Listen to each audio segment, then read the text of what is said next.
Hi guys, and welcome to the video on midsegments.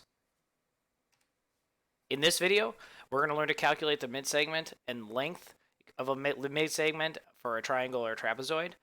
Engineers use midsegments to determine important pieces of structural engineering support, and you can use, that's why we're learning it, and you'll know you're successful when you can calculate a midsegment in a trapezoid or a triangle.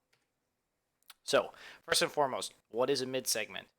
It's the line segment connecting two midpoints of opposite sides of a shape. So, the 2 points, DE, are the midpoints of sides AB and AC, meaning that AC has been bisected into AE and EC, and AB has been bisected into AD and DB. And the AD and DB are congruent to each other, and that AE and EC are congruent to each other. Two types of midsegments. The two types are triangles and trapezoids that we're going to be studying. So, the first one, and you can pause the video here to copy this down if you need extra time. The midsegment of a triangle is parallel to the third side and is half the length of that third side. So, DF is parallel to AC, and it is equal to half the length of the base. So AC is double the length of the midsegment. And then because DF is a midsegment, AD is congruent to DB, and CF is congruent to FB. It is possible to have multiple midsegments. Triangles can have up to 3 unique midsegments, as highlighted by line segments AB, BC, and AC, as you can see in the diagram. So AB, if I mark it here, is midsegment 1. This would be midsegment 2, and this would be midsegment 3.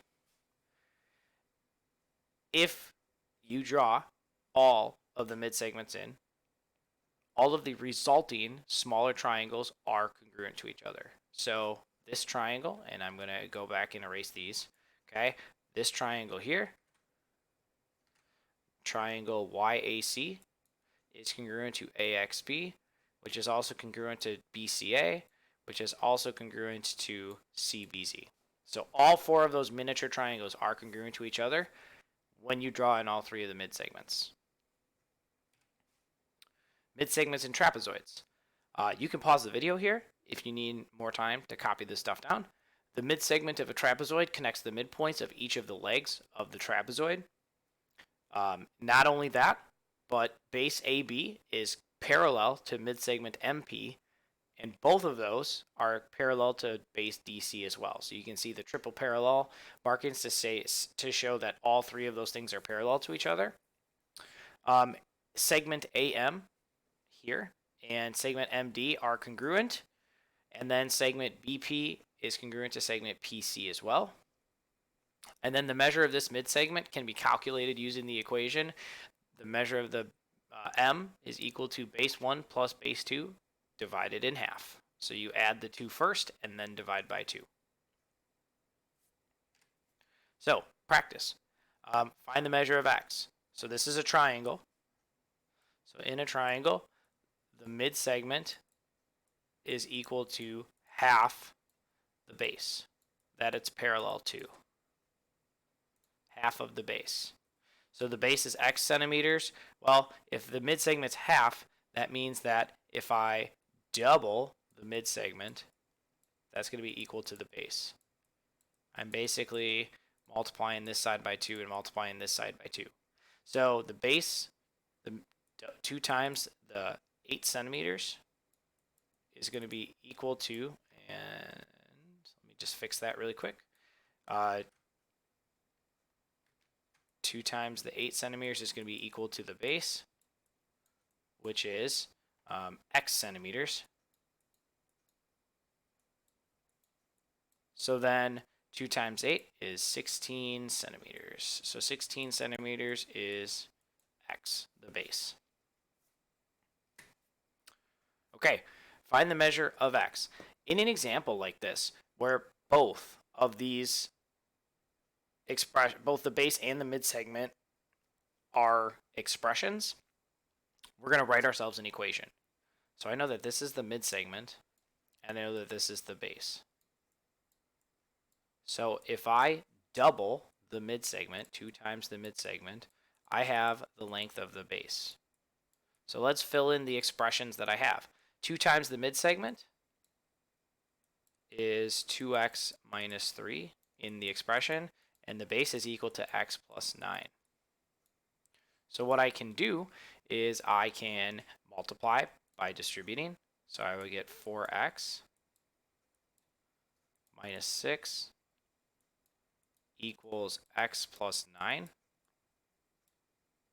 So I'm going to subtract an x from this side and from this side to get 3x minus 6 equals 9. Started writing the wrong thing. Equals 9. If I add 6 to both sides, I get 3x equals 15. And then dividing by 3 on both sides, x equals 5. So the measure of x that makes this a midsegment is 5. All right, here I have a standard trapezoid. So if I'm going to calculate its midsegment for a trapezoid, I'm going to use the formula m is equal to base 1. And it doesn't matter which base you use as base 1, plus the other base, base 2, divided by 2. So x equals, since m is the midsegment, 21 for base 1 plus 35 divided by 2. So x equals 21 plus 35 is 56 divided by 2. So x equals 28.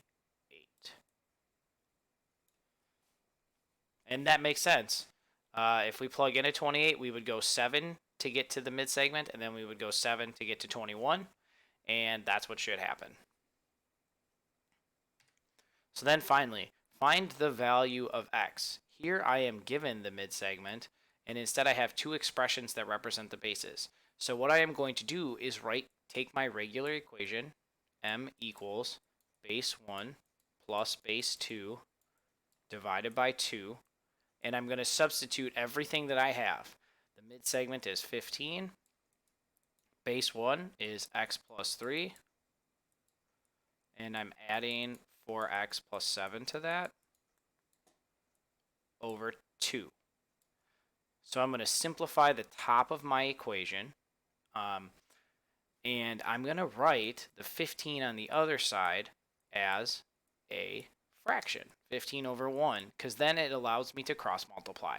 So on the top, I get x plus 4x is 5x, 3 plus 7 is 10 over 2, and now I can cross multiply. 15 times 2, 1 times that leaves it alone.